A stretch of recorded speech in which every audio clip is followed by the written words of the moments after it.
ओम श्री सच्चिदानंदाय नमः। एक व्यक्ति ने कहा कि आजकल संसार की क्या गति हो रही है कि दूसरे की बदशगुनी करने को अपनी नाक भी कटवा देते हैं। इसका क्या कारण है? श्री महाराज ने फरमाया कि इसका मुख्य कारण प्रकृति या स्वभाव है। पहला, तामसी, जो दूसरे का बुरा चाहे। अति तामसी, जो अपना नुकसान करके दूसरे का बुरा करे। दूसरा, राजसी, जो अपना भला चाहे। अति राजसी, जो दूसरे का नुकसान करके अपना भला करे। तीसरा, सात्विकी, जो दूसरे का भला करे। अति सात्विकी, जो अपना नुकसान करके भी दूसरे का भला करे। 169। एक सत्संगी ने प्रार्थना की कि हर वस्तु का देश काल पात्र से संबंध होता है। जैसे साधु महात्मा ज्ञानियों से ज्ञान प्राप्त होता है, वह लोग काशी, हरिद्वार, हिमालय में रहते हैं, ऐसे समय में भी उनसे मिल सकते हैं। इसी प्रकार शराफत का कहाँ स्थान है? श्री महाराज जी ने फरमाया कि आप शरीफों का ही स्थान पूछते हैं, तो ऐसे लोग हर देश और हर काल में प्राप्त रूप हैं। यदि आप शराफत का निवास स्थान पूछते हैं तो वह धन्यवाद में रहती है।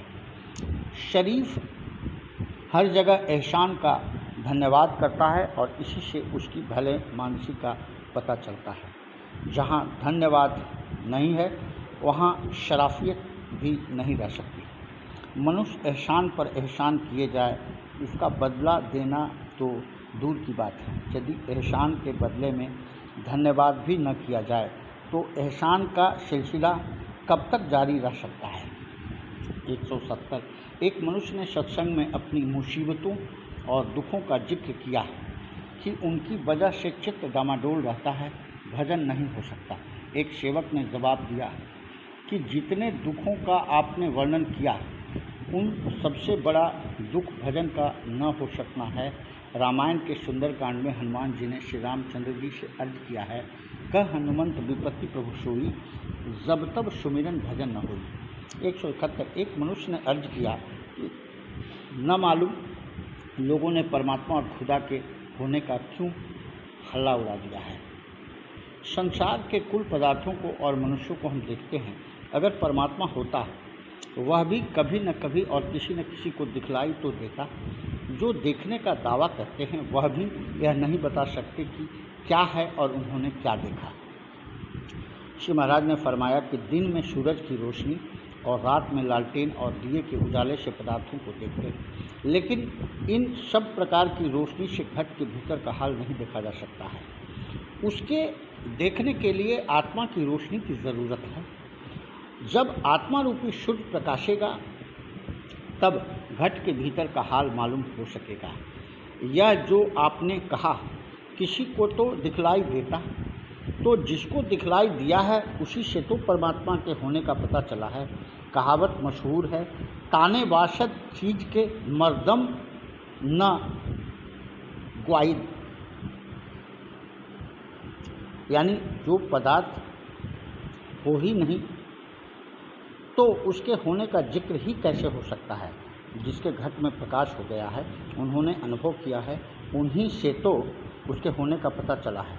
अब रही यह बात कि वह क्या है, तो वह नाम रूप से अलग अस्थि भांति प्रिय रूप है।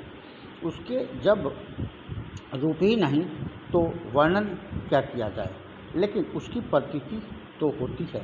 जिस के घट में प्रकाश हो जाएगा उसको परमात्मा की प्रतीति होने लगेगी। जिस प्रकार बहुत तेज रोशनी के कारण और सूर्य को थोड़ी देर देखते रहने से आँखें ऐसी चुंधिया जाती हैं कि कुछ और नहीं दिखलाई देता, इसी प्रकार परमात्मा के नाम रूप की वजह से और कुछ नज़र ही नहीं आता, लेकिन यह अनुभव प्रिय होता है और उसकी अस्थि का पता देता है। 172। एक मनुष्य ने अर्ज किया कि आजकल इतना पाप और अत्याचार क्यों बढ़ गया है। सतयुग में भी तो आखिर मनुष्य ही होंगे, उनके विचार इतने शुद्ध और कर्म इतने अच्छे क्यों थे, और अब इतने बुरे क्यों हैं। श्री महाराज ने फरमाया कि हर शरीर में जीव और परमात्मा यानी खुदी और खुदा दोनों विराजमान हैं। जिसकी खुदी बिल्कुल मिट जाती है वह परमात्मा या ब्रह्म स्वरूप हो जाता है।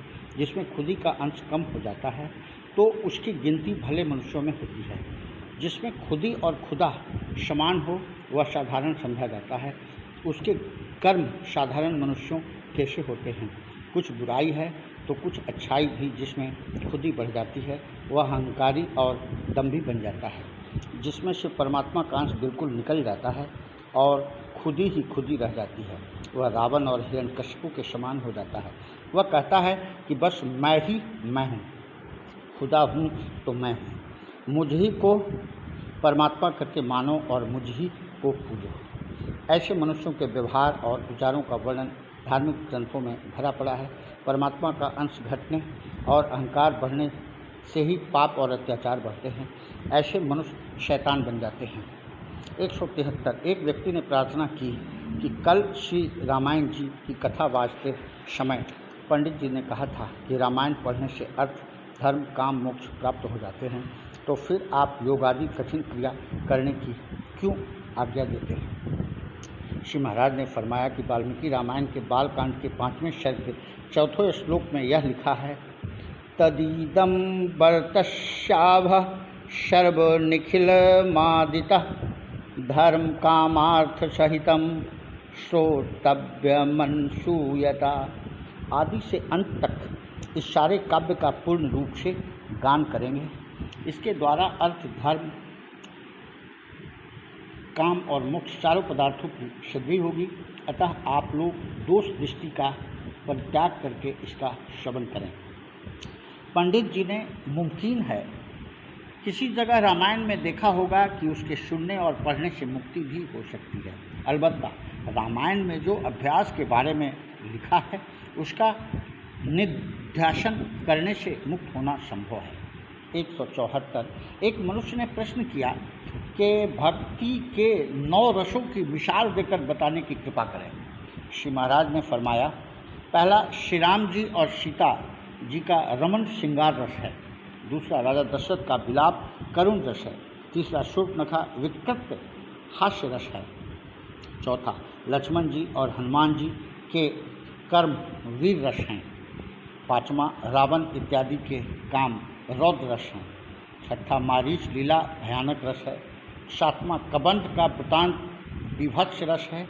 8 राम रावण का युद्ध अद्भुत रस है। 9 यह कथा श्रवण करने में सुख होने के कारण शांति रस है। 175 एक व्यक्ति ने प्रश्न किया कि आप निध्यासन और घट में प्रकाश का उपदेश करते हैं, उसके अभ्यास की विधि बतलाते हैं, इससे क्या विशेष लाभ होता है।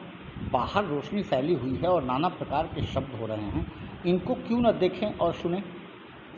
श्री गुरु महाराज ने फरमाया, यदि आप विचार करें आपके प्रश्न में ही उसका उत्तर छुपा हुआ है। जितने बुरे कर्म जुआ चोरी व्यभिचार आदि हैं वह प्रकाश और हुल्लड़ में नहीं होते, बल्कि उनके लिए अंधेरा और सन्नाटा बड़ा सहायक होता है। ऐसे कर्म करने वाले अंधेरे और सन्नाटे को ही पसंद करते हैं। चोर दिन दहाड़े चोरी नहीं करते और न ऐसे समय में करते हैं जहाँ जागरण हो या मनुष्य बातें कर रहे हैं, बल्कि ज़रा सा भी शब्द हो तो कुकर्मी होशियार हो जाते हैं और जरा सी भी रोशनी हो तो भाग जाते हैं। इसी दृष्टांत को घट में घटाओ। जब तक उसमें अंधेरा और सन्नाटा है तब तक ही काम क्रोध लोभ मोह मच्छर आदि ठहरे हुए हैं, और जब तक घट में अंधेरा है उसमें स्थित परमात्मा का दर्शन नहीं हो सकता। भ्रिकुटी और त्रिकुटी आदि ध्यान से जब घट में प्रकाश होता है तभी घट में विराजमान परमात्मा का दर्शन होता है, और जब अनहद शब्द खुलता है इसकी टंकोर सुनकर ही काम क्रोध लोभ मोह मच्छर के पैर उठ जाते हैं और भगदड़ मच जाती है और अंत में शब्द रफूरेट हो जाते हैं। अनहद बाजे बाजन लागे चोर नगर या तज भागे, हुआ प्रकाश शब्द या घटका जुआरी चोर व्यभिचारी सटका। 176 एक मनुष्य ने अर्ज किया कि भाग और दैव क्या वस्तु है, यह सचमुच है या कादर और आलसी मनुष्यों ने दैव कल्पित कर लिया है। श्री महाराज ने फरमाया कि वाल्मीकि रामायण अयोध्या कांड सर्ग 22 में श्री रामचंद्र जी ने भाग और दैव के बारे में कहा है कि जो चिंता से परे हो उसको भाग कहते हैं। जिसको ब्रह्मा जी भी नहीं मिट सके उससे लड़ने का कौन साहस कर सकता है। कर्म फल भोगने के सिवाय इसके जानने का और कोई उपाय नहीं है। साधारण मनुष्य की तो बात ही क्या है।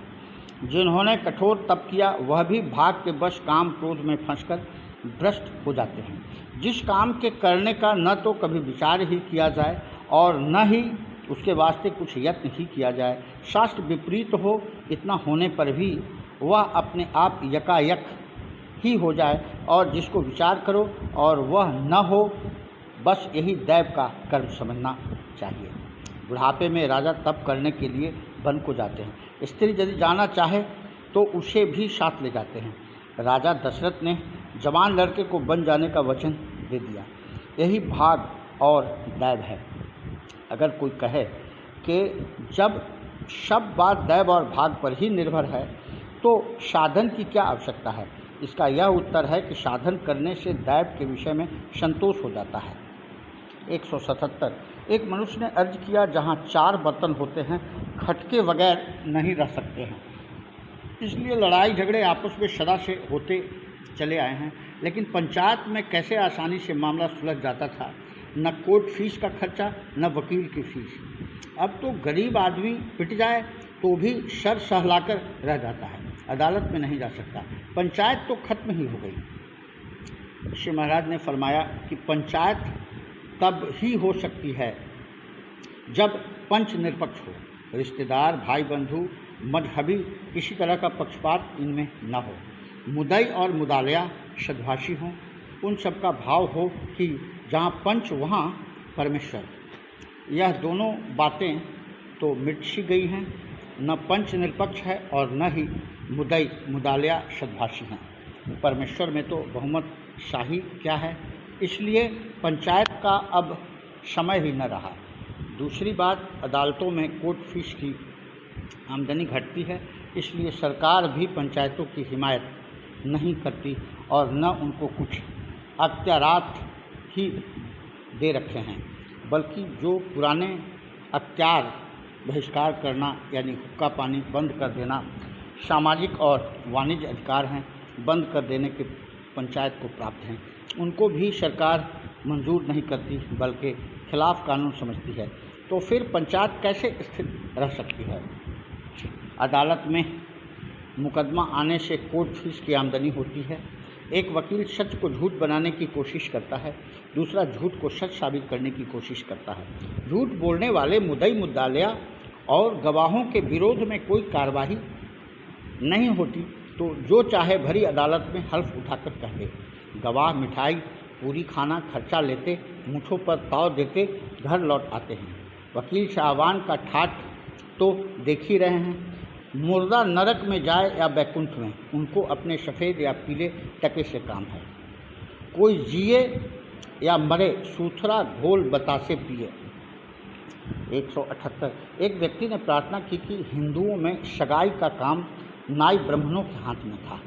जो संबंध वह करते थे इतना मुनासिब होता था कि यह काम बिल्कुल उन्हीं पर छोड़ दिया गया था। विश्वामित्र जी यज्ञ रक्षा के लिए श्री रामचंद्र जी को ले गए। वहाँ से सीता स्वयंवर में जनकपुर ले गए। वह लोग क्या बात देखते थे, दरअसल क्या बातें देखनी चाहिए।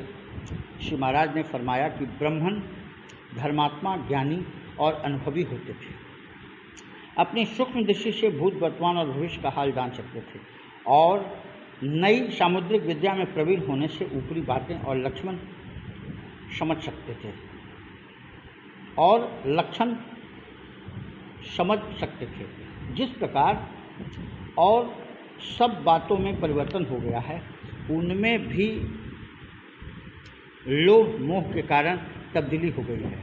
अब तो वर और कन्या पक्ष के बुजुर्ग जितना कुछ देख सकते हैं वह देखकर संबंध कर लेते हैं। अब तो इतना ही हो जाए तो गनीमत है कि लड़का जवान और शरीर पुष्ट हो। अगर किसी धंधे रोजगार से लगा हो तो क्या ही बात है, फिजूल खर्च न हो, वरना जितना कमाएगा उससे अधिक उठाएगा। कोई व्यसन मसलन जुआ, चोरी, शराब, चरस, अफीम खाने वाला पर स्त्री गमन न हो, कुलीन घराने का हो।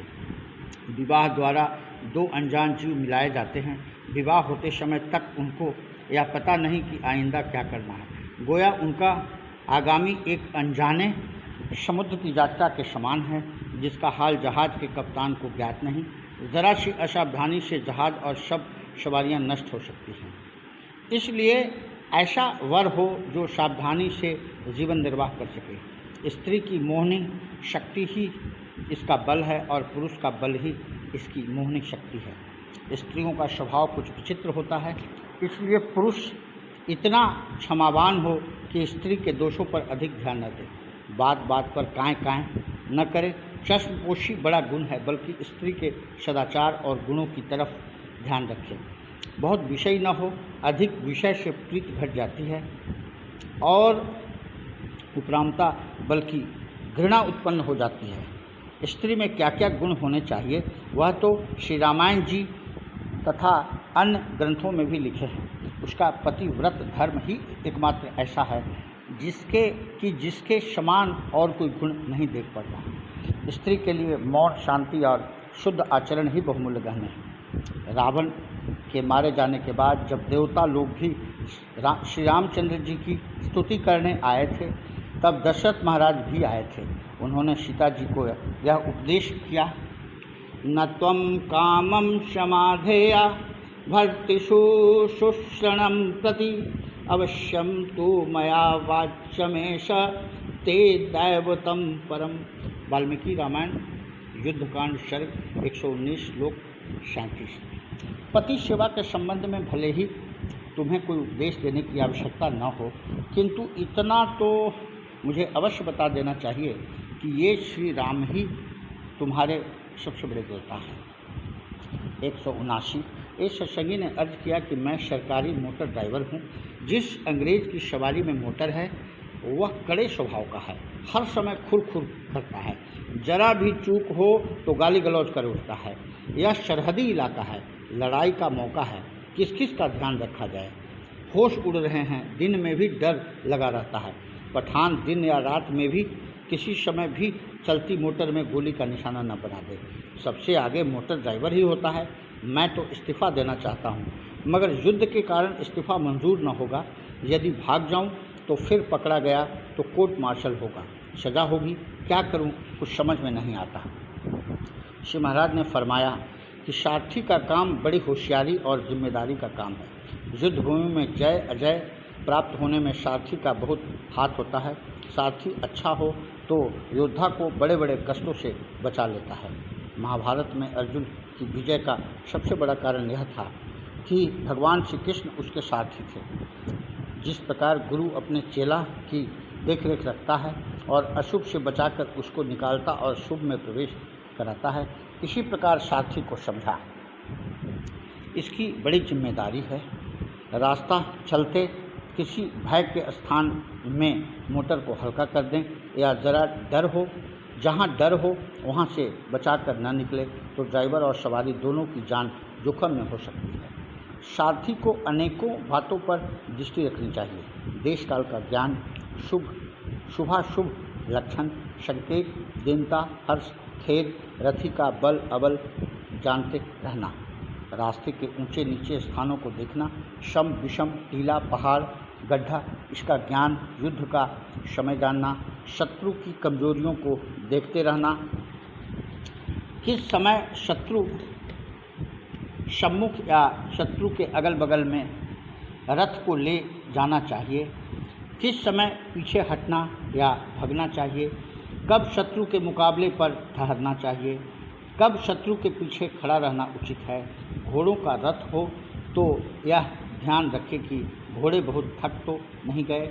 योद्धा लड़ते लड़ते बहुत थक जाए तो इसका बल तेज घट जाए या मूर्छित हो जाए तो रथ और वाहन को युद्ध स्थल से हटाना चाहिए, आदि आदि। मुमकिन है इस हाकिम की बजाय किसी और के साथ आपकी ड्यूटी लग जाए तो अपने आप ही इससे पीछा छूट जाएगा। धीरता से काम लेना ठीक है। 180। एक मनुष्य बहुत दुखी आंखों में आंसू भरे हुए आए और अपने पिता का स्वर्गवास का हाल कहकर फूट फूट कर रोने लगे और बोले कि हमारा घर आनंद से भरा था। पिताजी की आयु करीब 60 वर्ष हो गई थी, बाल सफ़ेद हो गए थे, मगर स्वास्थ्य बहुत अच्छा था, शरीर हृष्ट पुष्ट और हट्ठा कट्ठा था। यह दुखदायी मृत्यु न मालूम कहाँ से आन मरी और हमारा आनंद भवन क्लेश भवन बन गया। तरह तरह के इलाज किए, बहुत धन खर्चा किया, मगर स्वार्थ न लगा और न किसी का कुछ बस चला। श्री महाराज ने उनको बहुत धैर्य दिया और समझाया कि यह जीव स्वभाव से ही पराधीन है, अपनी इच्छानुसार कार्य करने में समर्थ नहीं। काल कहीं से आता नहीं और सर्वदा वर्तमान साथ साथ रहकर इस लोक और परलोक दोनों में अपने वश करके जीव को चलाता है। कोई दूसरा सुख दुख का कारण नहीं है। सब बातें काल के वश होती है। जहाँ संयोग है वहाँ वियोग भी है, जहाँ जीवन है वहाँ मरण है, जहाँ संग्रह है वहाँ ही क्षय है, जहाँ उन्नति है वहाँ पतन है। जब फल पक जाता है फिर गिरने के सिवाय उसकी और कोई गति नहीं होती। जन्म लेते समय ही मरने का निश्चय हो जाता है। मजबूत मकान बना हो, समय पाकर वह भी गिर जाता है। इसी प्रकार बुढ़ापा आना और बाल सफ़ेद हो जाना मरने का नोटिस समझना चाहिए। जो दिन या रात बीत जाए या नदी का जो जल बह गया वह फिर लौट कर नहीं आता है। इसी प्रकार बीती हुई आयु लौट कर नहीं आती। जिस तरह से सूर्य की किरणें जल को सुखाती हैं, इसी प्रकार रात दिन की चाल प्राणियों की आयु घटाती है। चाहे मनुष्य बैठा ही रहे, चाहे चलता फिरता रहे, उसकी उम्र घटती ही जाती है, क्योंकि आयु का आधार श्वासों पर ही है। श्वास तो हर हाल में चलते ही रहते हैं, इसलिए अपने लिए शोक करे तो किसी कदर ठीक है, दूसरे के लिए शोक की क्या ज़रूरत है। मृत्यु न आती है न जाती है, वह तो साथ में चलती है, साथ में बैठती है। मृत्यु से छुटकारा पाने की किसी को सामर्थ नहीं। जब खाल में झुर्रियाँ पड़ गई, बाल सफ़ेद हो गए, बुढ़ापे में देह जर्जर हो गई, तब मनुष्य कर ही क्या सकता है। सूर्य उदय होने से आनंद होता है, सूर्य छिपता है तब भी आनंद होता है, परंतु इसके उदय और अस्त की गति प्रतिदिन आयु घटाती जाती है। रेल में जाने वाले मुसाफिरों का जिस प्रकार मेल और बिछोड़ा होता है, वृक्ष से टूटे पत्ते कहीं के कहीं चले जाते हैं। नदी में 2 काठ के टुकड़े साथ साथ डाल दो, थोड़ी दूर साथ बहकर फिर अलग हो जाते हैं। एक कहीं दूसरा कहीं चला जाता है। इसी प्रकार इस संसार में मिलना बिछोड़ना होता है। इसी प्रकार स्त्री पुत्र भाई बंधु यार दोस्त कुछ काल के लिए परस्पर मिल जाते हैं, फिर अलग हो जाते हैं। जिस प्रकार आपस में मुसाफिर और वृक्ष अपने पत्ते अलग होने का शोक नहीं करते हैं, इसी तरह मनुष्य को भी मरने का शोक नहीं करना चाहिए। मनुष्य किस किस की याद करे, किस किस से रोवे। इन बातों पर विचार करके आत्मा को सुख या धन के लिए धर्म कार्य में लगाना उचित है। सुख भोग करने के कारण ही जीवों का जन्म होता है। आप जैसे सत्संगी को अपने पिताजी के लिए शोक करना उचित नहीं। जैसे यात्री रात में किसी गांव की चौपाल में ठहरता है, वहां किसी से कहता है माता पानी पिला दो, भैया थोड़ा ईंधन दे दो, और सवेरे उठकर सबका मुंह छोड़कर यात्रा पर चला जाता है। इसी प्रकार यात्री अकेला ही जन्म लेता है, अकेला विनाश को प्राप्त होता है।